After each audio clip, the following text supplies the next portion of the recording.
about a half an hour drive outside of Yerushalayim,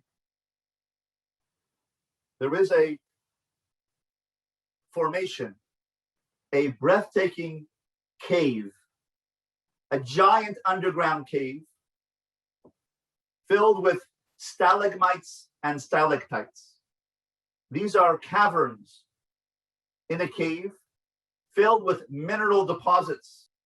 And in this cave, it's an organized tour where they have tour guides guiding us through this amazingly massive cave.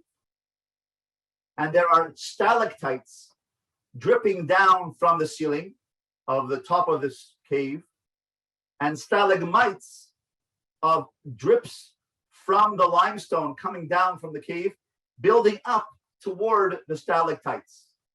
So you have stalagmites going up, you have stalactites going down, and these crystals growing from the ceiling and from the ground, creating formations all over this cave.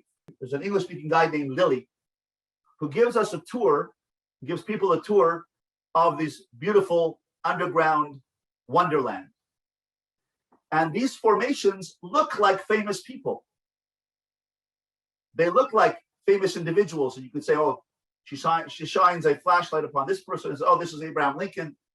And this person, this is this president. And this is a cartoon character. These formations look like things. And there was a very exquisite formation of a stalactite growing down from the ceiling and a giant stalagmite growing up from the bottom. And they are almost touching, but not quite. So I was leading a tour of students in Eretz Yisrael. And I said, Lily, can I tell you what this formation means? She said, go ahead. I said, let me tell you a story. There was once a Rebbe who was about to blow the shofar in Rosh Hashanah.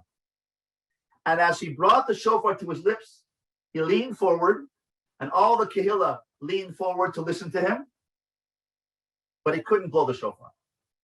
He said, I can't blow the shofar. He tried again. Couldn't blow the shofar.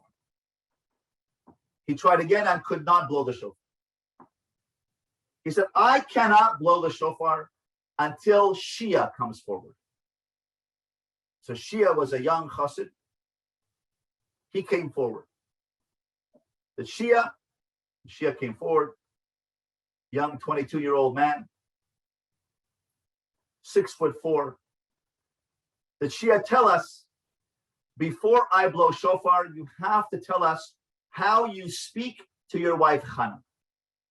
A little embarrassed, Shia came forward to Rebbe and said, Rebbe, I just got married a few months ago, and I'm 6'4". My wife Chana is 4'9". Yes, said Rebbe, tell us how you speak to Chana. So Shia said, when I speak to Chana, I have to bend down to speak to her.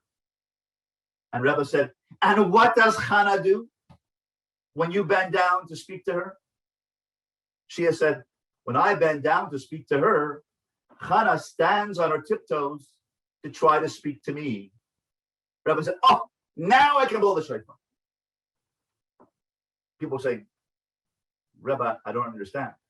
Why 6'4", 4'9", Shia, Chana, bending down, speaking up, tiptoes, what do you mean, Rebbe? The Rebbe said, when I was about to blow the shofar, I imagined Hashem being 6'4". Huge, distant, transcendent, a tall chassan in the Shir HaShirim. And I imagine, I'm Chana, I'm 4'9", I'm so small, I'm so insignificant. How could I reach up to Hashem? He's so transcendent in the heavens. He runs the whole world. Me, little Rebbe, is going to sing a song of shofar to you. You care about my shofar. But then I realized the way you speak to Chana. You bend down to speak to Chana, and Chana can't reach all the way up to 6'4". She's 4'9". But she stands on her tiptoes to try to reach you, Shia. And then I realized that I can build a shofar. I, Chana, we, Klal Yisrael, we're 4'9". Hashem is 6'4", Kiviyachol. And he bends down to listen, and all he wants from us is to stand on our tiptoes to try to reach him. There is no possibility of our reaching all the way up to Hashem.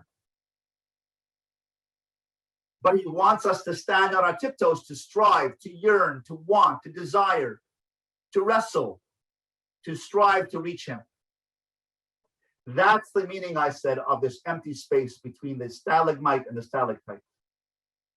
There's an empty space there on purpose. Hashem made an empty space on purpose between the kruvim because he wants to speak to us, but he wants us to yearn to speak to him. He knows we can't reach him.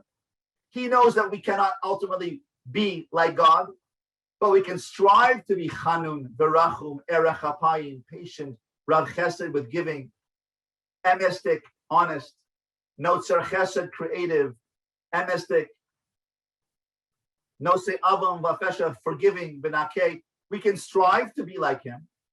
We can't be Hashem, but we can strive to be like Hashem.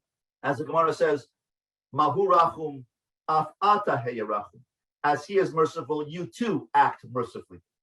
Mahu chanun, as he is empathic, af ata heyachanun. You too should act with empathy.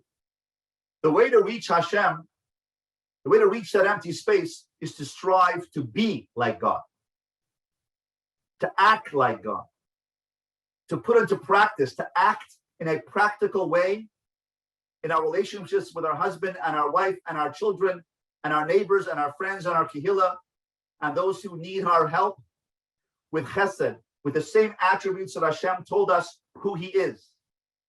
He is Hashem, consistent. He is Kael. He is leadership. He is Rachum, compassionate. Chanun, Chain, empathy. He is Erech Apayim, patient. Rav Chesed, giving. Emes, honest. Notzer Chesed, creative. Nosei Avam Vafesha V'chata, forgiving and V'nakeh. He is resilient. He bounces back from difficulties. Then we have to act like him. That's how we strive to bridge the gap in the empty space between us and Hashem.